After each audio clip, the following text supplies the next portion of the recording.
ब्रियाज city main bus stop चौक ते वकला बरादरी सियासी समाजी अकाउंट शहरन जो बदमनी तोड़े ब्रियाज सिटी पुलिस जे मुबैना ज़ाब्तनि ख़िलाफ़ चौक बंद करे सख्त एहतजाज मुज़ाहिरो। धरणो चौक बंद थियण सबब सभी गाॾियुनि जूं लाइनूं लॻी वयूं। SHO ब्रियाज सिटी लाॾ नुशर ख़िलाफ़ सख़्त नारेबाज़ी। ब्रियाज सिटी थाणे जे SHO गम्स अस्पताल में ड्यूटी ते वेंदड़ बिरिया रोड वासी डॉक्टर नईम मलिक खे गिरफ़्तार करे लॉकअप कयो वियो आहे। मुज़ाहिरीन एहतजाज कंदड़नि में Sindh bar council member advocate Abdulsattar Lahrani, advocate Liaquat Birohi, Shah Narai, paramedical अमले जे मुलाज़िमन समेत शहर शामिल आहिनि।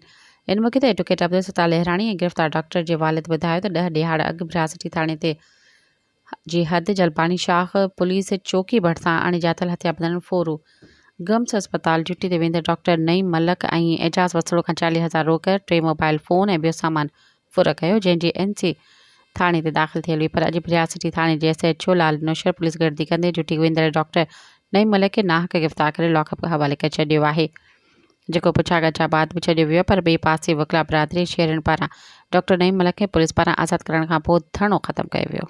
सब्सक्राइब कयो अवामी न्यूज़ HD खे ऐं ताज़ा तरीन ख़बरुनि लाइ ॾिसंदा रहो अवामी न्यूज़ HD।